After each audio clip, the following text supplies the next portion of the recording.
So, kamusta po mga Streetwise? Ako po si Takero Miyamoto at welcome po sa aking munting channel. So, mga kababayan, ito no. Alam naman po natin na medyo medyo umuusad naman po talaga yung impeachment trial ni Sara, no. Itong impeachment hearing laban kay Sara. So, kahapon nga po, no, kinonfirm na po ng Committee on Justice na iakit na po sa plenary yung impeachment complaint laban kay Sara. And pagkatapos nun mga kababayan, makakaroon ng hearing. Makakaroon po ng hearing and then botohan sa plenaryo. Kung ito po, iakit na po sa Senado. Ngayon mga kababayan, alam naman po natin na malakas po talaga yung oposisyon sa Senado. Malakas po talaga, huwag natin maliitin yan. Kasi una sa lahat, ang oposisyon po natin Siyam po yung oposisyon natin.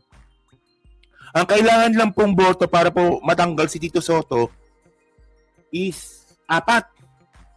4 lang. Meron lang pong 4 na bumaliktad. Mapapalitan na po si Tito Sotto at baka mababoy na naman po yung impeachment trial laban kay Sara. So yung 4 na yan mga babayan, no? Yung 4 na senador po na yan, puta si Lito Lapid, sure na po na babaliktad yan kapag nakakuha ng malaking boto po yung oposisyon. Sigurado yan, si Lito Lapid ganyan yan eh. So ngayon, meron po talagang vulnerable na posibleng bumaliktad, no? Malamang yung mga Bilyar, yung dalawang magkapatid, si Pia Cayetano. Kaya nga nakabitin po talaga yung Senate presidency nga po ni Tito Sotto. Especially po ngayon, no, na ang pinag-uusapan natin dito, impeachment ni Sara. At ngayon, meron pang balita ng kudeta ngayon. So tingnan nyo to, balita ito from, saan ko ba nakuha to? From Philippine Star. So, sabi dito, if approved in the House, the case then leads to the Senate. Pero sabi nga po ni Tito Sotto, the Senate can begin the impeachment hearing against Sara Duterte by June. So, posibleng June, baka nga po matuloy na po impeachment hearing laban kay Sara. However, according to Senator Coco Pimentel, no, sabi nga po ni Coco Pimentel, if the Senate minority move to halt the hearing, they may be a kudeta in the Senate. Kasi ako nag-agree ako dito kay Coco Pimentel Kasi kapag umakat na po yung impeachment laban kay Sara, lalaban po talaga yung opposition natin. Lalaban yan sigurado. No, para lang mapigilan itong impeachment nga po ni Sara. Alam nyo, no, pinakabobo dito si Amy Marcos. No, si Amy Marcos po pinakabobo dito. Tingnan niyo lahat na po ginawa ni Amy. Lahat na po ginawa niya. Nagpakaaso kay Sara, no, tinalikuran yung pamilya, siniraan si PBBM. No, pero eventually, ang ending nito, hindi po siya pipiliin ni Sara para po maging vice president sa 2028 election kung matutuloy si Sara. Tingnan mo Amy tanga-tanga mo. Tanga-tanga mo talaga. Sipin mo yan lahat na ginawa mo tapos ang ending hindi ka pipiliin. Malabong siyang piliin, sa totoo lang, sobrang labo. Mukhang mas pipiliin pa nga ni Sara si Marcoleta. Mukhang si Marcoleta po lumalabas po talaga na magiging katandem ni Sara sa 2028 elections. Baka si Robin pa nga eh. So ngayon, ito Nanindigan po si Senate President Tito Sotto. So ito, panoorin natin itong report from GMA News. Puputul-putulin ko lang kasi baka maka-copyright tayo GMA kasi ito eh. President Tito Sotto na pwedeng i-convene ang impeachment court basta may 13 senador na present. Yan po'y kahit posible umunong mauwi sa kudeta sa Senado kung haharangin ito ng ilang senador ayon po sa isang dating Senate President. Tingnan nyo yung mga ganyang klaseng mga statement po talaga ni Tito Sotto, ayaw na ayaw po yan ng mga ng mga oposisyon. Kasi sabi niya, di ba, no, kahit 13 lang daw po yung, kasi 13 majority na po yun, di ba, pag 13. Di ba? 13. Pag 13 na pong senador, majority na po 'yun. O, di ba? So sabi nga po ni Tito Sotto, kahit hindi tama ba? O tama 13, 13 nga, oo.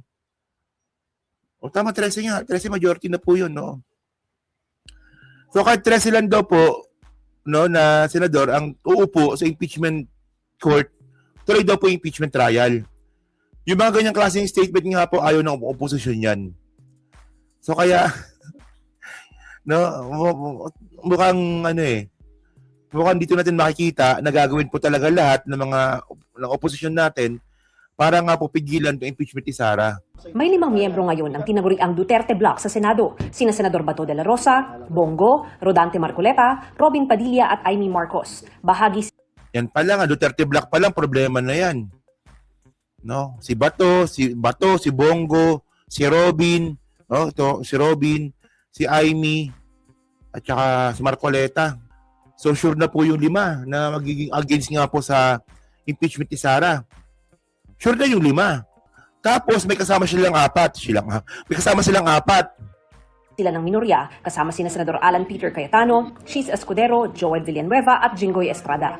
Sabi ni dating Senate President Coco Pimentel, posibleng mauwi sa kudeta kung gusto harangin ng ilang senador ang impeachment ni Vice President Sara Duterte. Sabi kasi ni Senate President Tito Soto, oras na matransmit sa Senado ang Articles of Impeachment, kaagad niyang i-convene ang impeachment court. O yan so ganyan. Ibang-iba po yung ginawa ni Cheese Escudero dati. No, ibang-iba. Si Cheese Escudero, mga kababayan, inabot ng February, March, April, May. 4 na buwan. Tangina talaga, no? No, tingnan nyo, Kung si Tito Soto, mga ka-streetwise, no? I-convene niya po kaagad yung impeachment court. No, walang yan. Talagang, wala, impeachment court tayo. Sige, tuloy yan. Ganyan yan. Oh, well, ngayon, maraming kakampi ngayon yung mga pabor sa impeachment. No, sa impeachment trial, I mean. No, mas maraming kakampi tayo ngayon kasi nandiyan po si Bam Aquino, si Risa, si Kiko Pangilinan, si Ping Lacson. Andiyan sila ngayon. Na nung nakaraan nga pong 19 Congress, wala yung mga yan. No, at least ngayon may mga kakampi tayong na dagdag. Pero, tinan nyo ang tanong dito, papayag ba kaagad itong minority na mag-convene kaagad ng impeachment court? Nang ganun-ganun lang na hindi po susubok ng kudeta? Di ba tama, di ba? Tama, ganun yun eh. Kasi total ang isipin ng ano na yan ng minority, total gusto naman ni Senate President na ituloy yung impeachment court. Kudeta na tayo dito sa Senado. Botohan ulit para mapalitan at para magkaalaman na kung sino yung Senate President. Gagawin nila yan, sigurado yan. Niya kailangan mag-trial, so hindi siya papayag na hindi mag-trial. Opo. What is the only way?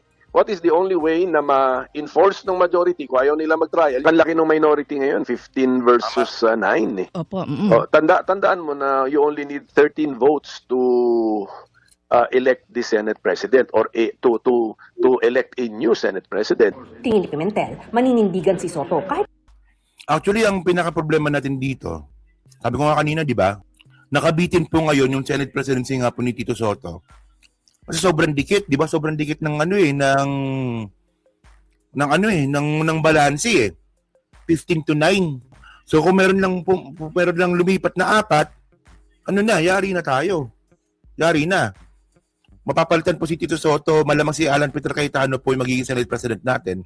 Na siguradong walang mangyayari sa impeachment nga po ni Sara. Ay, ang problema, mga kababayan, ito, pakita ko sa inyo. Ang problema natin, mga kababayan, nagsisimula na po si Alan Peter Cayetano. Simula na yan eh. Ito tinan nyo ito So sabi dito, Senator Camille Villar lumabas din agad ilang minuto pagkapasok sa opisina ni Senate Minority Leader Alan Peter Cayetano kung saan isasagawa ang closed-door caucus ng Minority Bloc. Tingnan nyo magkakaroon ng closed-door caucus ang Minority Bloc. At nandun po si Camille Villar na parte po ng majority. Pero sabi naman, napalusot naman dito, ayon naman sa staff ni Villar, naimbitahan lang umano ang senadora sa isang salo-salo kasama ang senador sa Minority Bloc. Alam niyo mga kababayan, sabi ko nga kanina, kung meron nang lilipat, na napakadelikadong lilipat sa minority, yung 2 Villar po yan. No, ito naninigurado din tong 2 Villar na to na kung makakakuha po ng boto, at least merong mauto na 2. Yung minority, lilipat po yung 2 Villar na yan. Sigurado yan. Tingnan nyo Sa tingin nyo ba yan? Parang wala lang. Di ba kung kailan nakakaroon ng caucus? Kung kailan makakaroon ng caucus, nakaimbitahan si Camille Villar? Wala lang yon. Ano yun? Wala lang. Wala lang, naimbitahan lang, wag kayo masyadong malisyoso. Hindi eh. Mayroon pong ano yan, hindi pwedeng nagkataon yan. Puta kung kailan may caucus, nandun si Camille Villar. Oh, so sabi nga natin mga kababayan, sinisimulan na po yan no, ng minority na habang papalapit na po yung impeachment ni Sara, sinisimulan na po nila mag-recruit. So parang ganito, no? Sana ba yan? Tinan nyo to. Ito yun eh. Sana ba yun? Ay, hindi ko na isama. So may video yan. Actually, may video yan. Nahuli nilang, hindi ko na isama, sorry. May video yan na talagang si Camille Villar lumabas galing nga po sa opisina ni Alan Peter Cayetano. No, lumabas ka agad ng 6 minutes. No, 6 minutes. So parang parang nag-quickie. Baka nag-quickie saglit. 6 minutes lang eh. Uy, teka lang ito May iba tayo, no? Alam niyo may chismis na yan, na si license si Camille Villar. Na si license si Cayetano, si Alan Peter. Ewan ko lang. Di ba? May bali-balita, no? Na daw yan, na sila is daw. Ewan ko lang kung totoo pero tingnan nyo na lang kung paano pumitik si Alan Peter Cayetano pag kinakausap ng media. May pitik-pitik eh. Di ko sinasabing totoo yun pero tingnan nyo na lang yung mga pitik. Sige, continue natin, sige. Oo nga, nagkamali na nga ako sa comprehension. O typo error yan. Oo. Nagkamali lang ako. Ano ba tayo? Dito tayo. Maninindigan si Soto kahit pa mapalitan siya sa pwesto. Sabi kasi ni Soto, pwedeng i-convene ang impeachment court basta't may 13 senador na present. Kung palitan siya, so be it. ang importante yung lugar niya sa history, sa kasaysayan na mapakita niya sa mga apo niya siguro na tama yung paninindigan niya kahit na ang kapalit losing the position. Tingin ni Soto, Jinggoy Cayetano, sino pa sila is? Di ba? Hindi nga, tingnan nyo, ano ba? No, sa tingin nyo ba, totoo ba yung chismis na sila is si Jinggoy? Si Jinggoy may eyewitness eh. si Alan Peter. Si Alan Peter. Aliba daw ang Badinsky sa Senado. Talaga, 5? Sino dun? Mulabo naman si Lacson. Baka sapakin tayo nun. Puta, pag ginawa natin ng chismis si Lacson na bading, puta na, baka sapakin tayo nun, di ba? So ngayon, tinan nyo ito Ano ba tayo? So ito mga babayan, ito yung majority block natin. Ito yung majority block natin. No, mga yan. So, tinan nyo may 4 lang na bumaliktad dito. Tapos, ang Senate presidency nga po ni Tito Soto. So, alam naman po natin ngayon na talagang itong dalawang magkapatid na to, no, mukhang ito yung weakest link. Itong dalawang magkapatid na to. Kasi ang mangyayari dito, boto ng isa, boto ng dalawa. No, makuha lang po ito ni Alan Peter Cayetano, ano sila dito? Puta, ibig sabihin nun, 2 na lang kailangan nila. Ang problema, mga kababayan, may kaso ang mga bilyar ngayon. May kaso ang mga bilyar ngayon, di ba? Sa overpricing na lupa. Puta, sobrang gahaman eh. Tingnan nyo yung lupa, binili nila ng mura. Tapos pina-re-evaluate nila yung lupa. Yung mga nag-re-evaluate mga kababayan, mga kakonsyaba din ng mga bilyar na dapat hindi. Ngayon, yung lupa na sobrang mura, nabebenta ngayon na sobrang mahal. Basically, ganun po yung kwento ng ginawa ng pamilya Villar dyan po sa lupa po na yan. Hindi ko alam kung saan lupa yan, no? Pero ganun ang nangyari doon. So, bawal yun. So, syempre, mga streetwise, kailangan lang talaga dito ni Alan Peter Cayetano, 2. So, actually, isa na nga lang eh. Kasi meron siyang kapatid. May kapatid siyang isa. Si Pia. So, Pia Guanyo. Pia Guanyo na ex ni Tito Soto. Ay, Big Soto pala. Kapatid din ni Alan nagsabi, yung kaaway niya. Yung isang kapatid nga nila, no?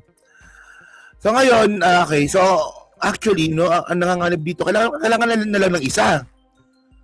Puta, sa isa na nahirapan sila, no? So, dito mukhang nahirapan sila makahanap ng isa. Mukhang, kasi yung iba mukhang solid na talaga, eh, no? Ping Lacson, Subiri, no? Mukhang sa isa sila nahihirapan. Pero by the way, si Pia lilipat yan, sigurado. So, isa na lang. Parang pero, hindi, dito Lapid yan eh. Dito Lapid, pag nakakuha ng majority yan, lilipat yan. Pag sure na talaga na nakakuha ng majority, lilipat yan. So ngayon, ang pinaka magiging, hindi si JB, mukhang malabo si JB. Kasi si JB kaaway ni Jinggoy. No, kaaway ni Jinggoy yan si JB. Kasi malamang, ang mangyayari dyan, kapag napalitan po si Tito Soto, baka si Jinggoy po maging majority floor leader. So, hindi ewan ko lang, akong drama lang yung away nila, no? Pero, hindi po, masyadong hindi kampante si JB na makakasama niya sa majority si Jinggoy, na si Jinggoy nga po magiging majority floor leader. Parang hindi eh. Malamang lilipat si JB kapag nakakuha na po ng sapat na boto. Parang si Lito Lapid. So, ang talagang weakest link dito talaga mga kababayan, yung 2 bilyar. Pero yun nga lang, nahirapan sila i-recruit ng 2 bilyar kasi nga po may kaso. Puta, yung prime water pa nila, no? Alam ko, under investigation din yung prime water nila. Continue natin yung video. Debate kung magkaroon ng trial sakaling umakyat sa Senado ang articles of impeachment laban kay Duterte. Kung matuloy, gusto ni Soto ng pre-trial para maayos at mabilis ang proseso at wala ng sorpresa. Tingin niya sa huling linggo ng Hunyo ang pinakamatagal na pagsisimula ng impeachment trial, basta't walang magde-delay. Para makonvict at matanggal Sa June daw, basta wala magdi-delayed. Good luck, Supreme Court. sa pwesto ang bise, kailangan ng 2/3 na boto mula sa lahat ng miyembro ng Senado na tatayong Senator Judge. Dahil may 24 na senador ngayong 20th Congress, kailangan ng 16 na boto para sa conviction. Kinukunan din namin ng pahayag si Cayetano. So, 16 na boto. So, sa majority pa lang mga kababayan, 15. 15 sila. So, kaya. Mukhang kaya naman yan. Basta ma-present ng maayos yung ebidensya, baka po yung 15 po dyan sa majority, baka bumotong pabor na tanggalin si Sara. Baka lang naman. Kung maayos po yung presentation ng ebidensya. So, ang kailangan dito, doon po sa siyam na minority, kailangan may isang bumaliktad. Ganon. So, may pag-asa to. May pag-asa naman to. Huwag tayong mag-alala. Yung mga asahan ng may tututol sa pag-convene ng Senate Impeachment Court. So, ngayon, mga kababayan, no, ito Ito yung malinaw na gagawin ng minority eh. Ito, panoorin nyo to. Nang may tututol sa pag-convene ng Senate Impeachment Court. Oras na dumating ang articles of impeachment sa Senado laban kay VP Sara. Ayon kasi kay Senator Robin Padilla, yan daw ang papel ng Senate minority. Hindi lang impeachment, lahat. Bobo ka talaga. Walang iya ka talaga, no? Putang na bobo talaga ni. Tingnan nyo kung anong sagot ni Robin dito. Tingnan nyo kung anong sagot ni Robin dito. Hindi lang impeachment, lahat ng bagay dito, ang trabaho namin ay i-oppose. So sana wag kaming pagbintangan. Kapag kami ay nag-oppose, wag kaming sabihan na kami ay bias. Bobo talaga tong gagon tong Robin Padilla to, no? Tingnan nyo Sabi ni Robin, sabi ni Robin, no, ang trabaho namin sa minority, sa opposition, ay mag-oppose. Lahat ng gagawin namin dito mag-oppose. Gago talaga, hindi ganun yun. Tanginan to, no? Lahat ng gagawin na majority, i-oppose mo? Kahit pabor sa taong bayan, i-oppose mo? Tanginan to, bobo talaga tong gagon to, no? Bobo talaga. Bano nga yan, no? Bano talaga tong gagon to, no? Ang trabaho namin sa opposition ay mag-oppose. Kaya nga, opposition mag-oppose. Lahat ang ginagawa namin dito, mag-oppose. It doesn't work that way. Putang na senador ka hanggang ngayon, di pa pa alam trabaho mo. 4 na taon ng senador, mga kababayan, hanggang ngayon, hindi pa rin po alam ni Robin Padilla kung anong trabaho niya. Puta, lahat ng ginagawa namin dito, mag-oppose. Puta na, ano, kagago. O, paano kapag ang ginagawa ng majority black, papal sa taong bayan, mag-oppose ka pa rin? Gago, puta, bobo. Puta nga, bobo, puta nga. Oh, alam nyo kasi, hindi, ako honestly, binoto ko si Robin. No, malabang isa yan sa mga katangang ginawa ko sa buhay ko. Ang iboto si Robin, pero ang tanong, bakit ko siya binoto? Kasi nga po, nung pinaglalaban niya nga po yung parliamentary, nilalaban po ni Robin yung charter change. Na isa po yan sa mga gusto natin mangyari. Diba kanina, diba? May nag-comment dito ng ang gusto natin parliamentary. Oo nga, at least si Robin nung panahon na yon, open po siya sa parliamentary. Well, to be fair naman pa sa bobong Robin Padilla, gumawa naman siya ng paraan. Diba? Para mabuksan nga po yung konstitusyon natin. Pero, nga pala, no, hindi ko naisip, paano bubuksan ni Robin Padilla yung Chacha kung bobo siya? Diba? paano makapag-impluwensya ng kapwa senador si Robin Padilla na buksan yung, yung konstitusyon natin through Chacha kung bobo siya? Hindi ko naisip yun, sa totoo lang. Ang inang todo, bobo. Anong yan? Di Boy Sili. Grabe naman kayo, maka Boy Sili naman kayo, no? Pero puta na, bobo. So sana huwag kaming pagbintangan. Kapag kami ay nagpo-post, huwag kaming sabihan na kami ay bias. Pero bilang kilalang Kapag kami nag-oppose, huwag kami pagsabihan na bias. Puta, sinabi mo na nga, kahit ano mangyari, Duterte ka eh. So, doon palang bias na yun eh. kaalyado ng bise, magiging patas daw siya sakaling umusad ang paglilitis. Ako naman madalas na may kaso. Kaya alam ko naman kahit paano ang mga pangyayari sa loob ng court. Bagamat malungkot si Padilla dahil ikalawang beses na itong may impeachment issue ang bise, kailangang kilalanin ang pagharap dito ng Senado. Ang loyalty namin ay sa konstitusyon. Nanumpaka. Siyempre, yun. Ang loyalty niya raw po sa konstitusyon, naniniwala kayo doon? Parang bobo naman ito. Ang loyalty mo na kay Duterte eh. Pero siyempre, iba yung political. Iba yung vote. Kailangan maintindihan natin yun. Una nang sinabi ni Padilla noon na sakaling umusad ang impeachment trial, kung siya ang tatanungin pagdating sa aspeto ng politika, hiling niyang maging pro-sa. So ngayon mga babayan, no, ang mangyari ngayon natin dito, no. Itong impeachment nga po kasi proseso po ito. Diba? At ako nagtataka mga kay-streetways, no, na itong proseso nga po na to, bakit dinadaan sa technicalities? Diba from the start pa lang mga kababayan, last year pa lang eh. Last year pa lang, kung kailan nga po na dapat tuloy na dapat ng impeachment, niyari po tayo ni Cheese sa forfeit po na yan. And eventually, pumubor naman po yung Supreme Court sa forfeit nga po ni Cheese. So malinaw dito mga kababayan, no, na ibang klase nga po itong impeachment laban kay Sara. Sa mga nagdaang impeachment eh. Kasi dati nga po, nakita naman natin, di ba? Kapag na-impeach na po yung isang public officials na impeachable, dumidiretso po kagad dito sa Senate. Pero ngayon, iba po kay Sara. 2 years in the making to, di ba? Lumalabas dito, 2 years in the making po yung impeachment ni Sara. Kasi ito kung last year nga po hanggang ngayon, malabang 2 years nga.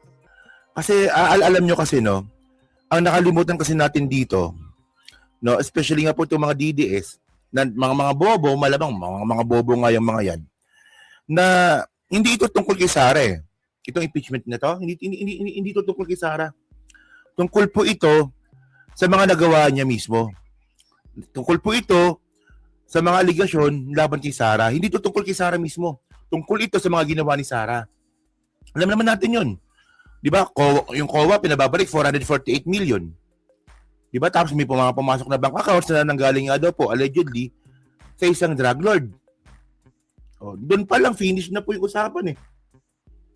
Actually, may pumasok na billion pala sa bank account si Sara, finish na po yung usapan doon eh. Impeachable offense na po kagad yun eh. Paano nakakuha si Sara ng ganong kalaking pera sa bangko niya kung lugi lahat ng mga negosyong pinasok niya? Sana isipin natin, no, itong ginagawa nga po impeachment laban kay Sara, hindi po ito tungkol ni Sara Duterte tungkol po ito sa proseso na kailangan sinusunod. Na dapat dito itong mga senador po na to, dapat ganun din dapat sila, especially si Robin. Puta, tingnan nyo papayag ba kayo na ang pinoprotektahan ninyo na si Sara Duterte, sangkatutak ang ebidensya laban sa kanya, susuportahan nyo pa rin?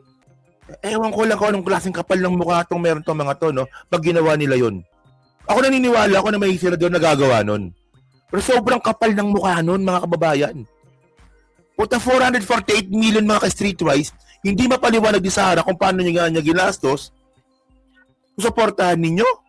So iwanan muna natin yung topic na yan, no? Kasi medyo masalimuot pa rin po talaga itong usapin nga po, no, sa impeachment ni Sara. Hanggang ngayon, di pa rin tayo sure kung matutuloy ba